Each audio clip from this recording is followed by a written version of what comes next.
दरभंगा जिले को प्राप्त हुआ एक अतिरिक्त क्रायोजेनिक टैंकर। जिले में ऑक्सीजन आपूर्ति की क्षमता अब बढ़ी है।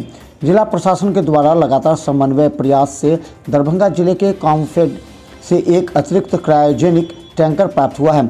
उल्लेखनीय है कि वर्तमान में दरभंगा जिले की क्षमता प्रत्येक दिन 800 से 900 सिलेंडर ऑक्सीजन आपूर्ति की है, जिसे डेडिकेटेड कोविड हॉस्पिटल डीएम से संबद्ध प्रमुख निजी अस्पतालों के साथ मधुबनी सुपौल जिले को ऑक्सीजन आपूर्ति की जा रही है।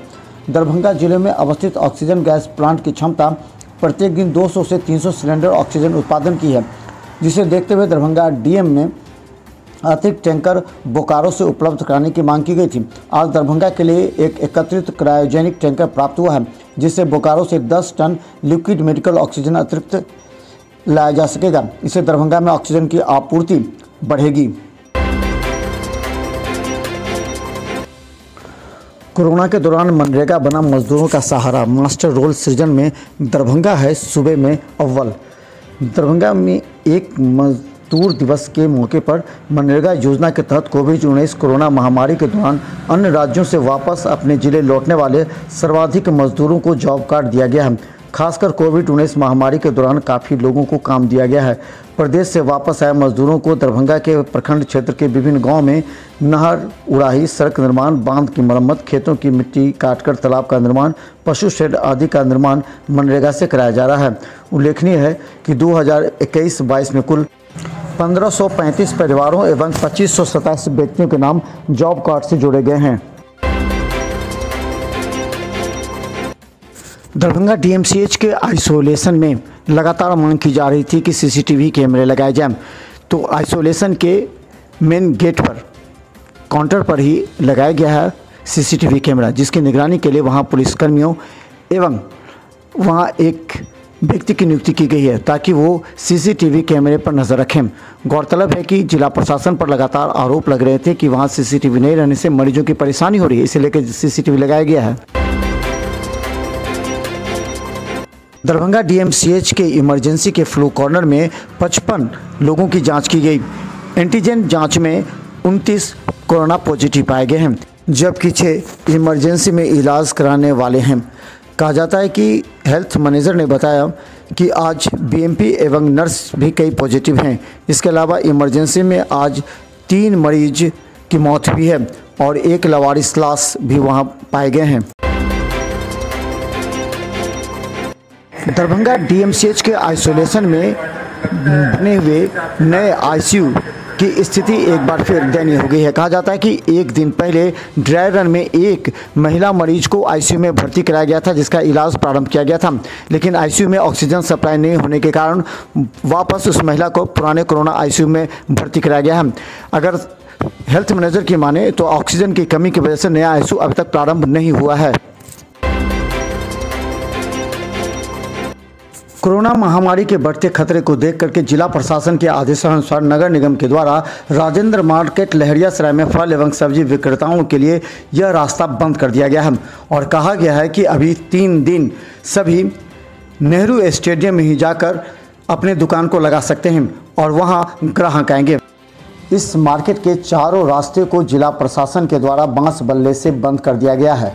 रात में लगल रात में लगल है तो उहे से हम तो नहीं देखलिए। प्रशासन के लोग लगाते हैं की कल के बंद है ना? हां, पूरा कल के बंद करेला 3 दिन। हां, 3 दिन तक कल के बंद रहेगा। 3 दिन तक कोई अंदर नहीं जाएगा, सब जाएगा उधर बेचने के लिए। दरभंगा में जिला प्रशासन के आदेश और व्यावसायिक संगठन की बैठक के बाद शुक्रवार, शनिवार और रविवार 3 दिन आवश्यक वस्तुओं छोड़ करके सभी दुकानें बंद रहेंगे। आज शुक्रवार को दरभंगा के सभी कपड़े दुकान के साथ लेकर सभी बड़े दुकान बंद रहे। इस मौके पर सभी लोग अपने दुकानों को स्वेच्छापूर्वक बंद कर अपने घर पर ही नजर आ रहे थे। गौरतलब है कि सरकार के निर्देश के बाद आज सभी आवश्यक वस्तुओं छोड़कर दुकानें बंद नजर आ रही थी। दरभंगा डीएमसीएच के नए अधीक्षक डॉक्टर ओपी राय ने पदभार ग्रहण करने के बाद ही अपने तेवर दिखाने प्रारंभ कर दिए। उन्होंने दरभंगा डीएमसीएच के आइसोलेशन में 30 स्टाफ को नियुक्त किया है, जो 3 पाली में 10-10 स्टाफ रहेंगे और हर एक फ्लोर पर 2-2 स्टाफ की नियुक्ति की गई है। उन्होंने कहा कि इसके अलावा प्लांट की भी व्यवस्था की गई, अब ऑक्सीजन की कमी नहीं होगी। इसके अलावा उन्होंने जनरेटर सप्लाई करने वाला और वार्ड अटेंडेंट सप्लाई करने वालों से स्पष्टीकरण भी पूछा है।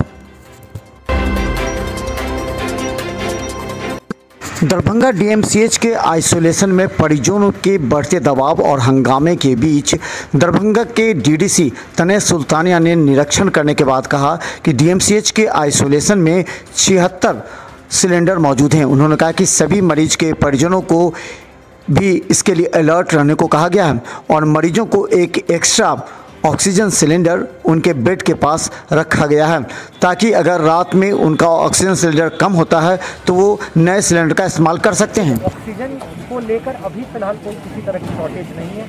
अंदर भी जो है मैं खुद गया था कुछ दिन पहले, जो हमारे प्रोबेशनर है और एसडीसीज है प्रतिदिन अंदर पेशेंट्स के साथ विजिट करने जाते हैं। मैक्सिमम पेशेंट्स के पास हम देखते हैं कि अतिरिक्त भी एक सिलेंडर रहता है रिजर्व में। तो अभी बदलने में या वार्ड बॉयज़ को बदलने में ये हमें एक फीडबैक मिला था कि थोड़ा समय लग रहा है, इसके लिए हम वार्ड बॉयज़ को भी बढ़ा रहे हैं और इस सिस्टम को पूरी तरह दुरुस्त कर रहे हैं। बट अभी हमारे पास ऑक्सीजन की आपूर्ति में किसी तरह का शॉर्टेज नहीं है, निरंतर सप्लाई मेंटेन है और रिजर्व। डीडीसी ने 2 बजे रात में कोरोना वार्ड का किया निरीक्षण। दरभंगा डीएमसीएच के आइसोलेशन का दरभंगा के डीडीसी ने रात 2 बजे मेडिकल हॉस्पिटल के निरीक्षण के दौरान कई तथ्यों को देखा। इसी क्रम में वहां प्रतिनियुक्त सभी चिकित्सक एवं वार्ड बॉय उपस्थित पाए गए। चिकित्सकों के द्वारा मरीजों को देखने के दौरान रोगी भ्रमण चार्ट तैयार किया जा रहा था। भ्रमण के दौरान बहुत सारी चीज़ें सुव्यवस्थित पाई गई। उप विकास आयुक्त द्वारा भ्रमण के दौरान डीएमसीएच का ऑक्सीजन प्लांट भी चेक किया गया, ऑक्सीजन फ्लो को भी चेक किया गया, वहाँ खाली सिलेंडर को भी भरते पाया गया। इस अवसर पर उपस्थित हेल्थ मैनेजर और चिकित्सकों को भी आवश्यक दिशा निर्देश डीडीसी के द्वारा दिया गया। दरभंगा डीएम ने चिकित्सकों के साथ की बैठक। डीएम ने दिए कई निर्देश। डीएम ने बैठक को संबोधित करते हुए उपस्थित सभी पदाधिकारियों को डेडिकेटेड कोविड हेल्थ सेंटर की व्यवस्था की ओर चौक चौबंद करने का निर्देश सिविल सर्जन को दिया।